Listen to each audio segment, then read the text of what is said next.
itu adalah Ismail. Demikian sementara. Silakan yang lain. Ya, ini aku ngasih kesimpulan singkat dari apa yang Gurunda jelaskan.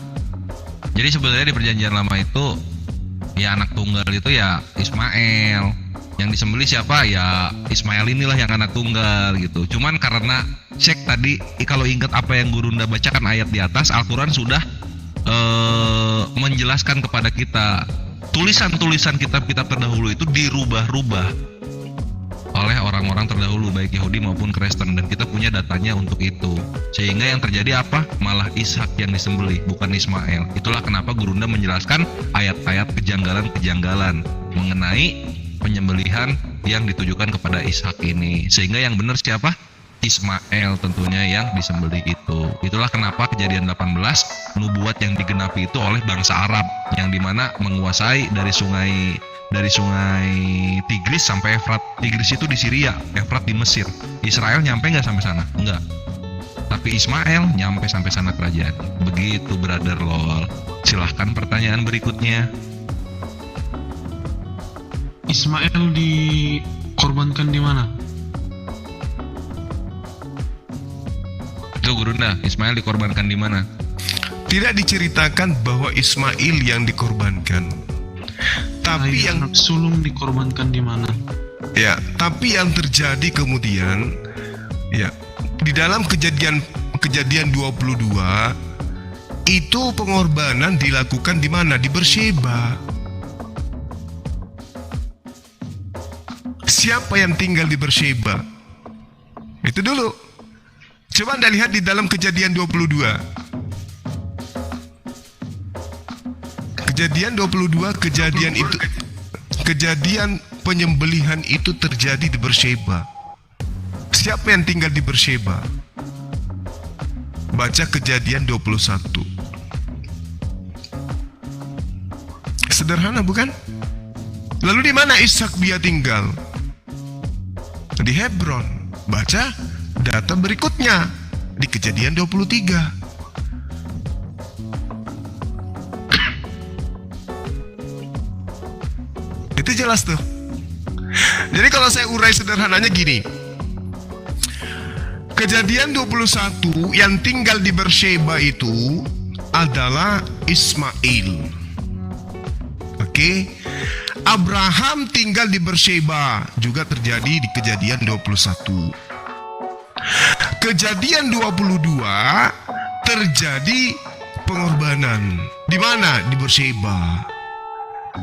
Kejadian 23 jelas sekali Ishak tinggalnya di Hebron. Sementara prosesi kejadian penyembelihan terjadinya Beersheba. Yang ada di Beersheba adalah Ismail. Itu sederhananya gitu. Sementara yang dipanggil untuk kemudian dikorbankan adalah anak tunggal, anak yang pernah mengalami di mana posisinya sebagai anak sendirinya Abraham. Gitu. Sederhananya gitu. Silakan.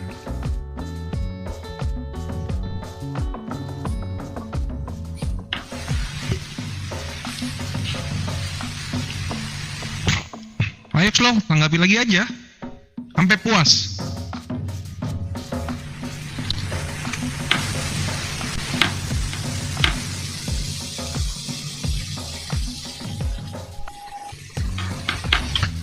Lol? Iya. Lagi baca Kejadian. Ya, dibaca aja dulu.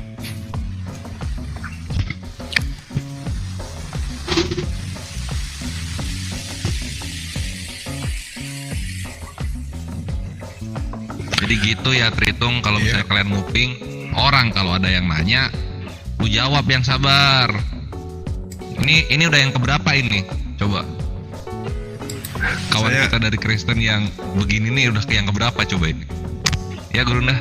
Ya, saya ingin kemudian menyampaikan data dari langit 1400 tahun silam itu sudah dikatakan gini. Bismillahirrahmanirrahim.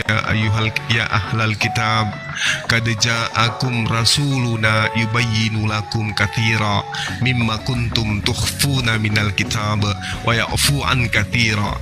Qad ja'akum minallah nuru wa kitabum mubin.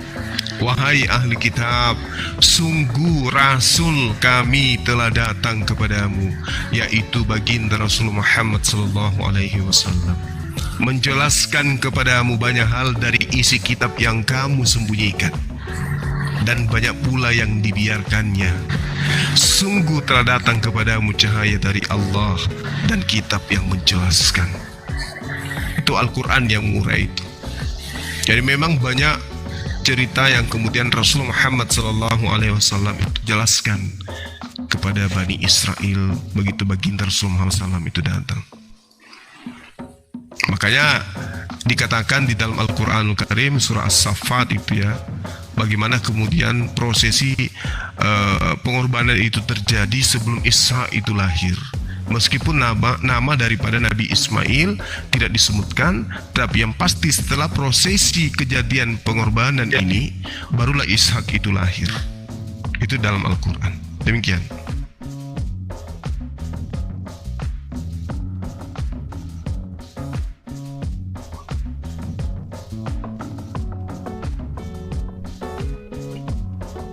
Oh ini juga lol, kata apa? Kata Ustadz Unggul di bawah. Apa yang lu tanyakan itu asbab dari Ustadz Donditan mualaf. Donditan dulunya Kristen juga. Oke, Ya, ada lagi Bang sekarang Nol silakan Anda baca. supaya bisa semua nih. Apa penasaran Anda silakan diungkapkan semua ya.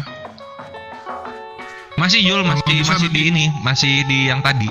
Dia lagi baca Iya. dulu apa ayat-ayat yang di Oh iya, turun. ya. Anda harus ngecek sendiri, jangan dengar katanya ya. Tapi Anda periksa sendiri Bible, Anda sendiri yang ngecek kebenarannya.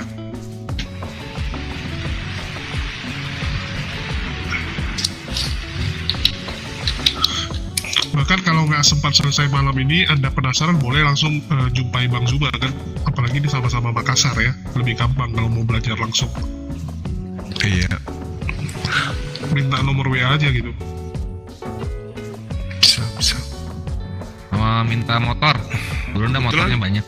Kebetulan rencananya besok itu ada yang mau disyahadatkan juga. Masya Allah. MMCI punya Gurunda. Insya Allah ya. Ya di TikTok kan dong. Bang Zuma, Iya. Oh ini udah. di sini saya ada yang tadi Bang Zuma apa ya,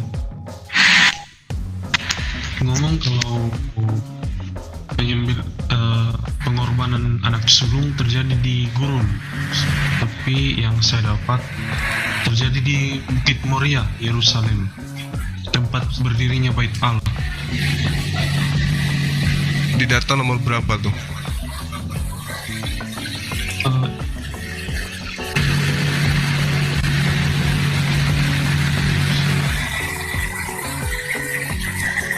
Ya, nanti saya akan tunjukkan Moria itu di mana. Moria itu di mana? Itu bisa dilihat dari mana kembalinya Abraham dengan anaknya ini setelah kejadian. Nanti kita lihat. Masih jedak. Oke, suara saya kedengaran? Jelas, jelas. Kita dengar ini siapa ini? Aduh, lol belum dengar. Lol. Dia jeda. Kita biasa manggil Pak Ketawa ke dia tuh, karena sama saya aja diskusi di sini udah 3 kali ya Bang Kores. Ini yang ke Ketawain. 438 tadi. Apa? Mualafnya. Enggak, yang keempat nih diskusi di sini dia. Sekarang udah alhamdulillah.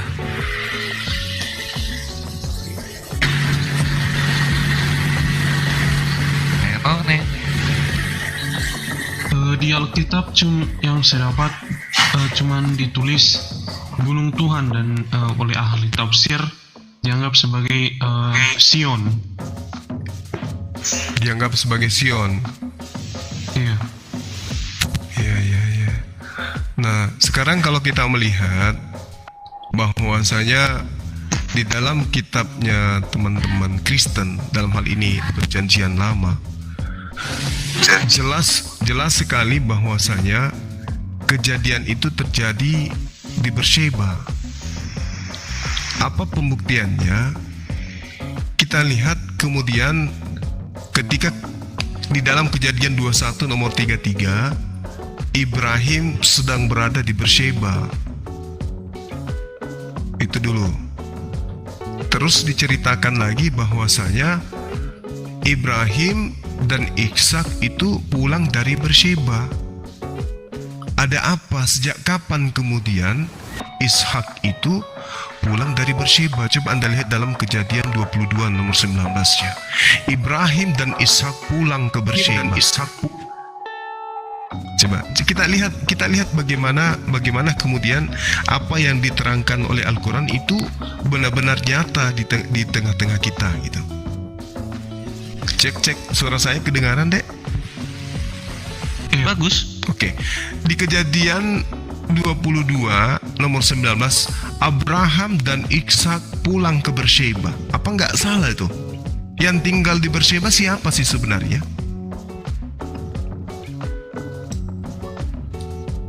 Yang Beersheba itu Ismail dan ibunya. Nah, terus kenapa kemudian diceritakan di Kejadian 22 nomor 19, Ibrahim dan Ishak pulang ke Beersheba? Apa nggak salah tulis harusnya Ismail? Kalau dikatakan Ismail, Ibrahim dan Ismail pulang ke Beersheba, baru betul. Ini kok jadinya Ishak di situ? Sama seperti ketika dikatakan, ambillah anakmu yang tunggal itu, yaitu Ishak. Kenapa harus menyebut nama Ishak? Sementara anak tunggalnya itu adalah Ismail. Apa nggak salah Al-Quran menceritakan bahwa ahli kitab itu membuat kitabnya sendiri gitu? Coba Anda lihat Kejadian 22 nomor 19. Kemudian kembalilah Abraham kepada kedua bujangnya dan mereka bersama-sama berangkat ke Beersheba, dan Abraham tinggal di Beersheba. Ini kalau kita melihat di Kejadian 22 nomor 19, apakah yang kembali ke Beersheba ini Ishak atau Ismail?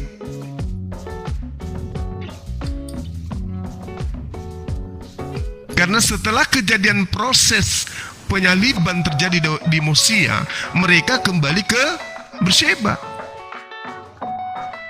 Coba Anda lihat di mana kejadiannya kemudian di Mosia, kata Anda. Setelah kejadian di Moria ini, di Gunung Moria ini, itu kembali kemana dia?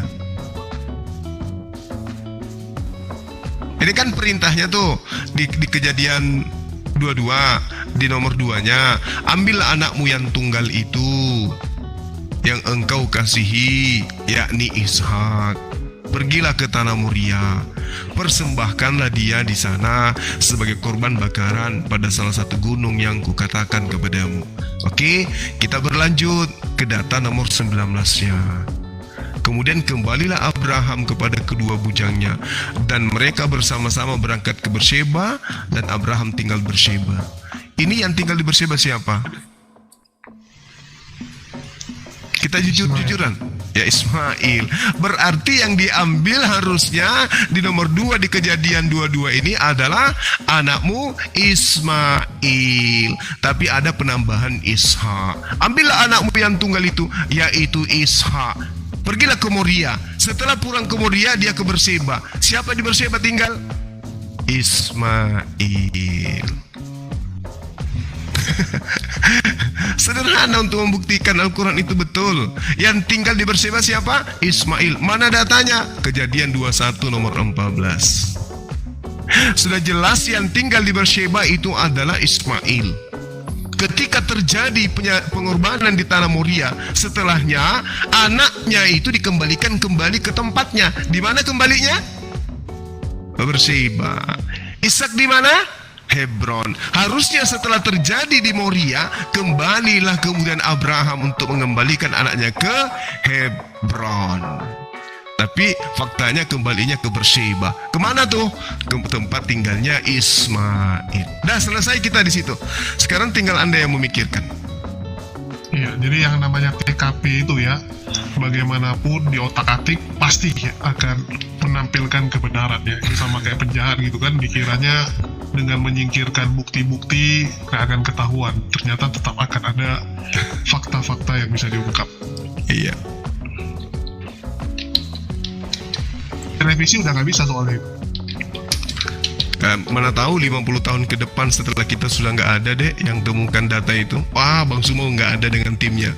Kita revisi lagi. Revisinya banyak banget itu.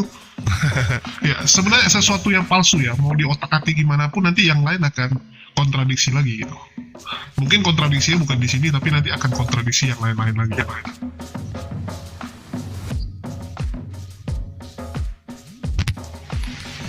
Silakan. Oke, sambil kita kasih waktu Bang Lol untuk mencerna, silakan Kores nyanyi. Tuhan Yesus tidak berubah, tidak berubah, tapi disembah.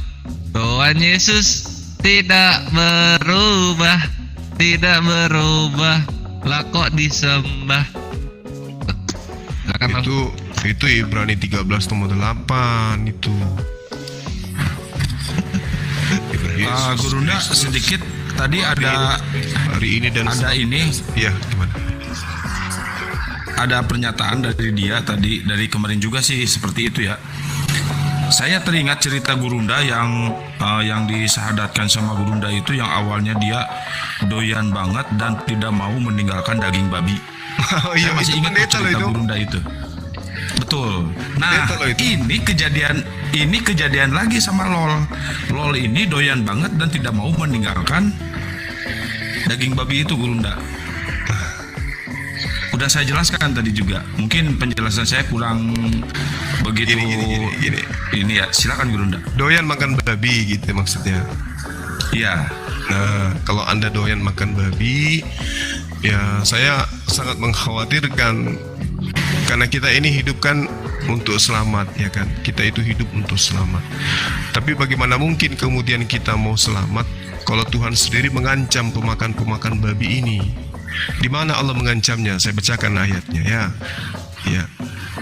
Sesungguhnya Tuhan akan datang dengan api, dan kereta-keretanya akan seperti puting beliung untuk melampiaskan murkanya dengan kepanasan dan hardiknya dengan nyala api. Sebab Tuhan akan menghukum segala yang hidup dengan api dan dengan pedangnya.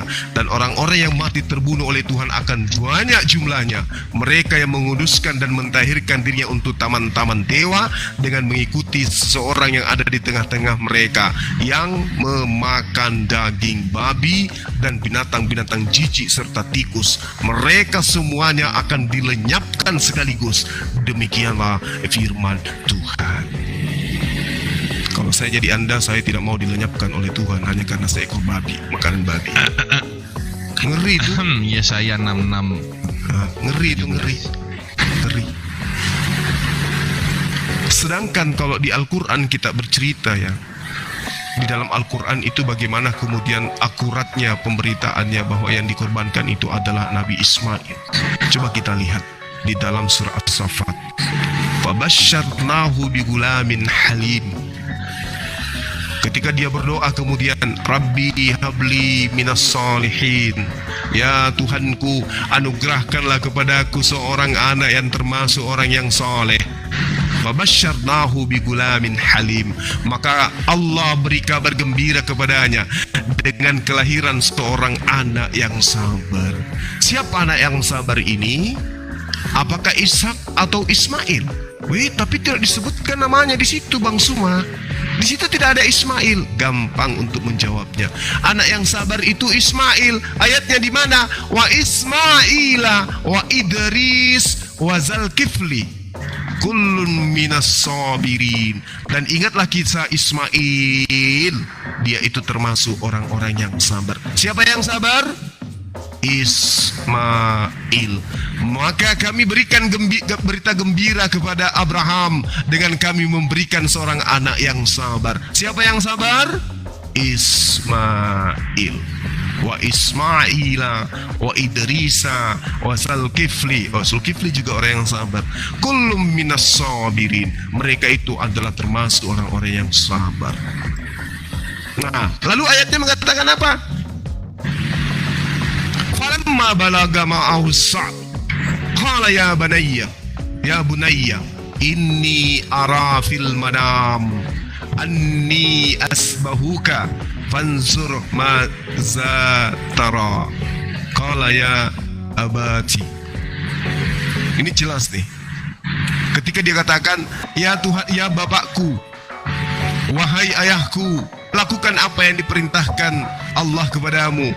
Insya Allah engkau akan mendapati aku termasuk orang-orang yang sabar. Siapa orang yang sabar ini? Ismail.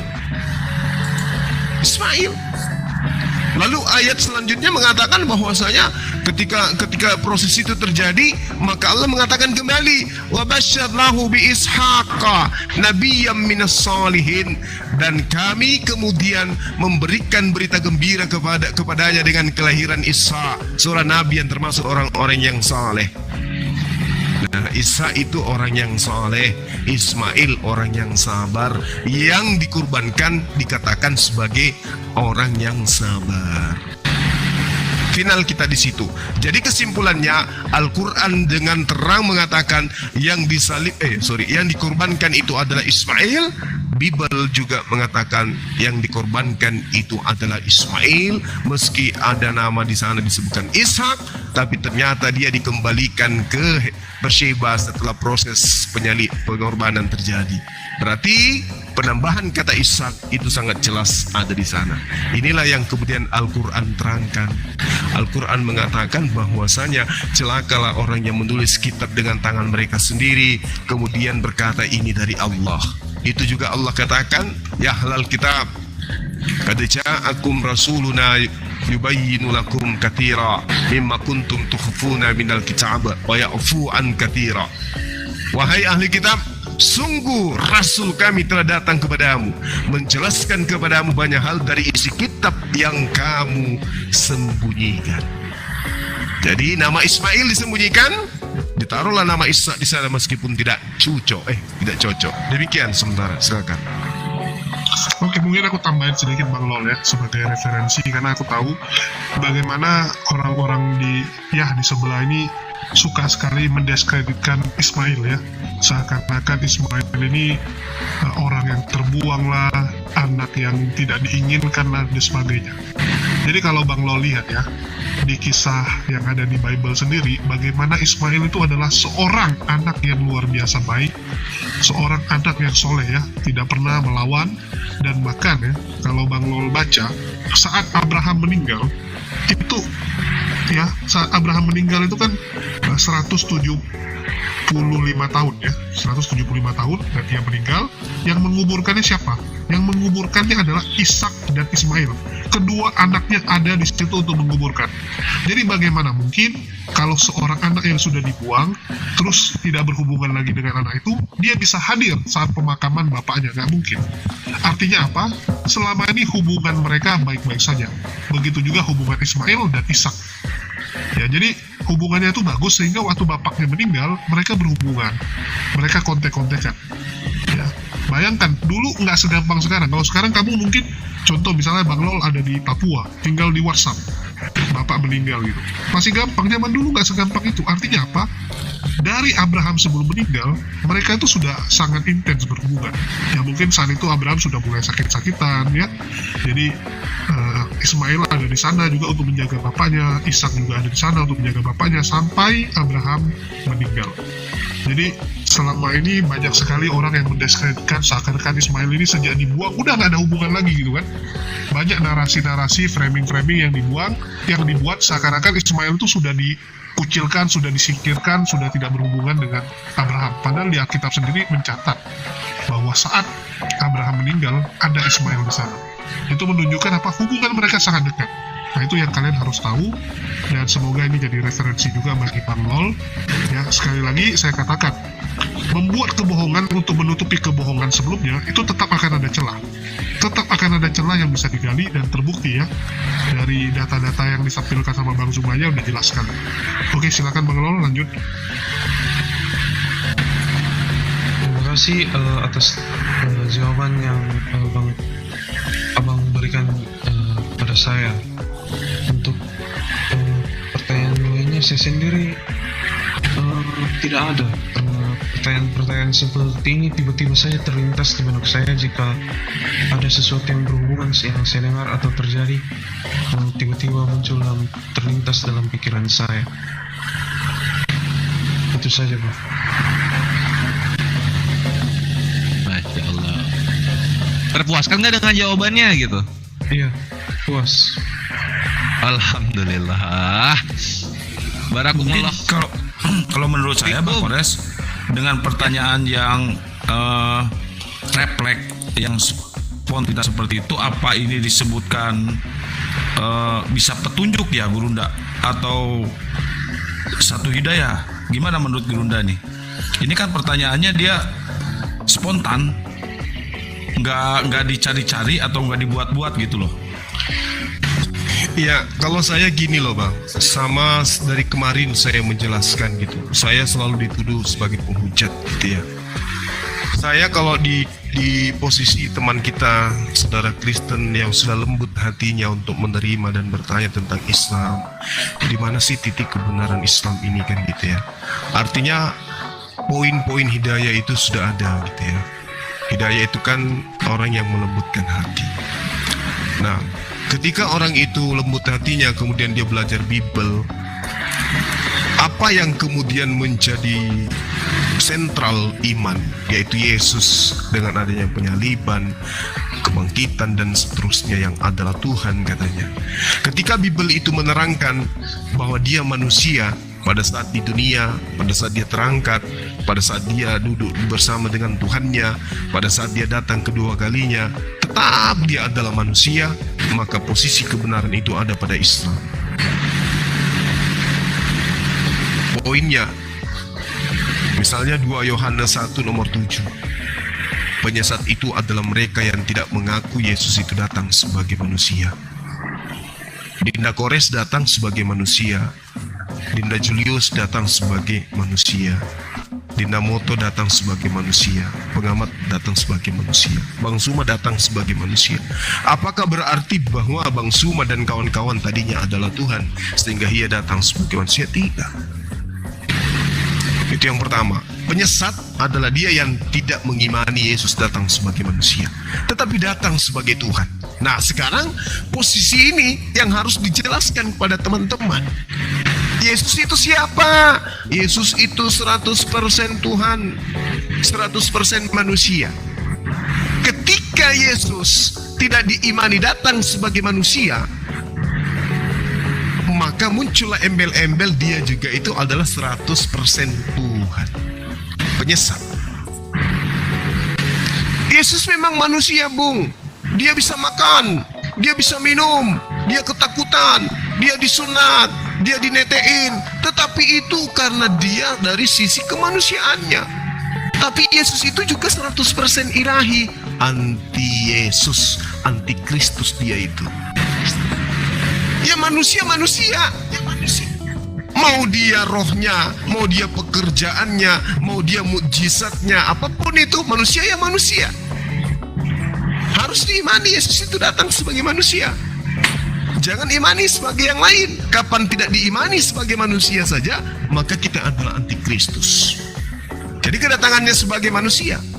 Markus 14 nomor 62, jawab Yesus, akulah dia, dan kamu akan melihat anak manusia duduk di sebelah kanan yang maha kuasa. Ini, Yesus ketika dia di atas langit pun duduk sebagai anak manusia, di samping dia yang maha kuasa. Manusia dia. Kedatangannya yang kedua, Matius 16 nomor 27, sebab anak manusia akan datang dalam kemuliaannya. Coba, dari aspek mana dia menjadi Tuhan? Jadi kalau hanya karena melembutkan hati kemudian menerima kebenaran ini, tempatnya itu sebenarnya di Islam. Islam tempatnya orang-orang ini yang melembutkan hati. Karena hanya dengan Islamlah kemudian orang bisa mendudukkan kedudukan Yesus itu sebagai tempat yang sebenar-benarnya. Yesus itu utusan Tuhan. Wa ma arsalna min qablika mir rasulin illa nuhi ilaihi annahu la ilaha illa ana fa'budun. Dan kami tidak mengutus seorang rasul pun sebelum engkau Muhammad, melainkan kami wahyukan kepadanya bahwa tidak ada Tuhan yang berhak selain tiada Tuhan yang berhak disembah selain daripada aku, maka sembahlah aku. Semua nabi mengajarkan menyembahnya kepada Allah saja. Nah, Nabi Isa juga datang kepada Bani Israel. Walamma ja'a Isa bil bayyinati qala qad ji'tukum bil hikmah wa li ubayyina lakum ba'dal ladina tahtalifuna fihi wattaqullaha wa ati'un. Wahai Bani Israel, bertakwalah kepada Allah dan juga taatlah kepada aku. Sungguh aku datang kepadamu dengan membawa hikmah dan menjelaskan kepadamu sebagian dari apa yang kamu perselisihkan.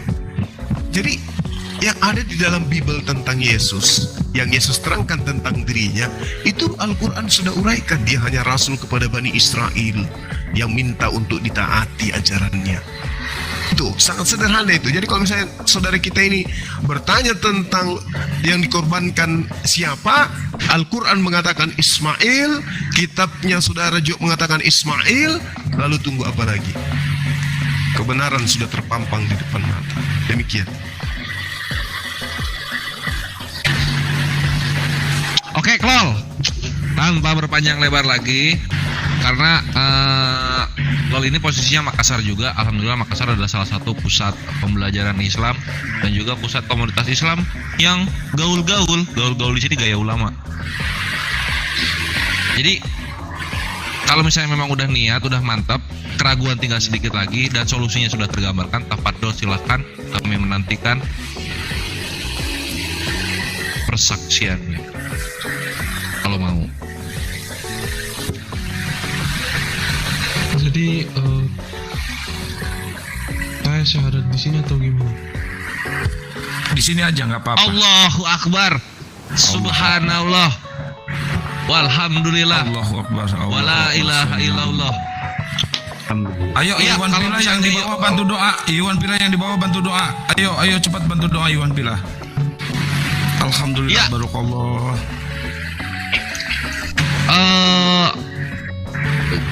Kalau memang benar-benar nggak ada paksaan lagi, memang sudah mantap di sini bisa.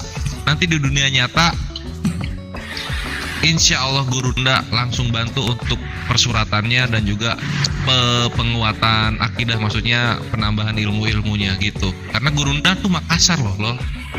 Ini udah apa ya? Udah takdir Allah loh dipertemukan dengan kami di sini dan juga panglima perang yang kami cintai Gurunda Zuma di sini juga. Silakan loh. Kalau persuratan itu gimana? Ya, memang beneran udah siap untuk syahadat di sini sekarang. Bisa, tapi kalau ada pertanyaan saya tanya-tanya ya. Oh, masih ada Pak? Ya bisa. Kalau misalnya syahadat, nanya lagi ya bisa. Mau nanya dulu terus syahadat juga bisa aja. Iya, minta aja nomor Bang Zuma atau Kores. Nanti setiap ada kamu misalnya tiba-tiba terpikirkan nih, ya pertanyaan-pertanyaan, langsung aja kontak mereka.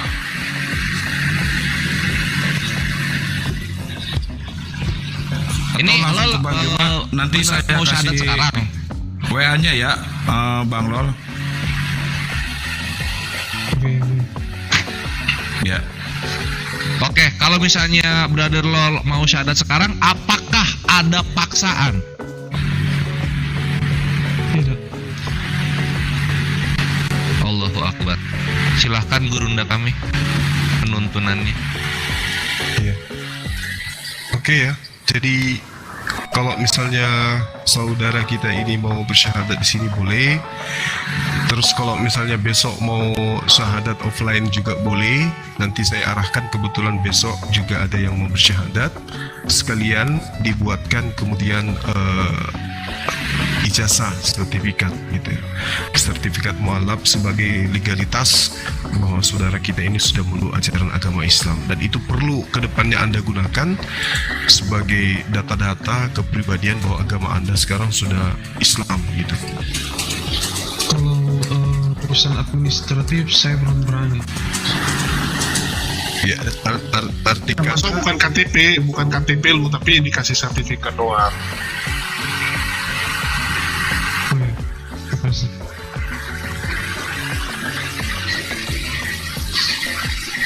jadi gimana? Kita syahadat sekarang? Sekarang aja. Masya Allah, barakallah ya. Antum semua jadi saksi ya. Saudara kita ini ingin bersyahadat. Nama aslinya siapa? Boleh saya tahu? Person. Verson. Iya. Oke. First. Bang Person belum bisa open cam ya? Belum bisa. Oh, belum 1000. Ini Gurunda mohon maaf sebentar saya ganggu. Ini ada hampir 1000 di sini. Mohon dong tolong di follow biar bisa open cam. Nah, sekarang Bang Lolnya siap nggak open cam? Kalau saya Bang Lon? siap. Oh, belum siap. Ada yang kenal. Betul. Setuju, saya setuju. Gurunda dilanjut. Mohon maaf ganggu. Iya, baik. Jadi teman-teman sekalian, antum semua jadi saksi. Malam ini sahabat kita ingin kembali kepada posisinya sebagai hamba Tuhan gitu ya, hamba Tuhan, hamba Allah Subhanahu wa taala. Sehingga kita membimbing beliau bersyahadat untuk mengikrarkan bahwa tidak ada Tuhan selain Allah. Jadi saudara ikuti saya menggunakan bahasa Arabnya, nanti kita terjemahkan, Anda ikuti juga. Ya, kita mulai. Bismillahirrahmanirrahim. Bismillahirrahmanirrahim. Dengan menyebut nama Allah Dengan menyebut nama Allah yang Maha Pemurah lagi Maha Penyayang. yang Maha Pemurah lagi Maha Penyayang. Asyhadu Asyhadu Allah Allah ilaha ilaha illallah illallah wa asyhadu asyhadu wa asyhadu wa asyhadu anna anna Muhammad Muhammad Rasulullah. Rasulullah. Aku bersaksi Aku bersaksi tidak ada Tuhan selain Allah, tidak ada Tuhan selain Allah, dan aku bersaksi bahwa Muhammad utusan Allah. Sah. Allahu Akbar. Anda sekarang menjadi Sah. Allahu Akbar. Allahu Akbar. Allahu jadi Akbar. Muslim. Masya Allah. Anda sekarang adalah saudara kami, bagian daripada kami, bagian daripada tubuh kami, di mana umat Islam itu laksana satu tubuh. Jika satu tubuh bagian lainnya itu sakit, maka semuanya akan merasa sakit. Ya, dan siap-siap dalam keadaan seperti ini, saudara akan